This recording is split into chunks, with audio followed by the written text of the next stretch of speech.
Good evening বন্ধুরা, চলে এসছি একটু শর্টস ভিডিও নিয়ে। দেখো আমি তো সন্ধ্যাবেলা বললাম যে বিরিয়ানি করব, তো সব প্রিপারেশন কমপ্লিট করে এবার ভাজা শুরু করে দিয়েছি। চিকেনটা দেখো সুন্দর করে ভেজে নেবো। আমরা কিন্তু চিকেন ভেজেই করি, কেন বলো তো, না এলে দাদা খেতে চায় না। এটা আমি দাদার কাছ থেকে শিখেছি। আমরা চিকেনটা সুন্দর করে লাল লাল করে ভেজে নিই।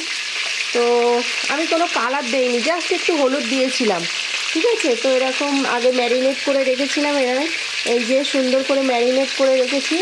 এবার এটা ভাজা প্রায় এখনও হবে, লাল লাল হয়ে যাবে পুরো।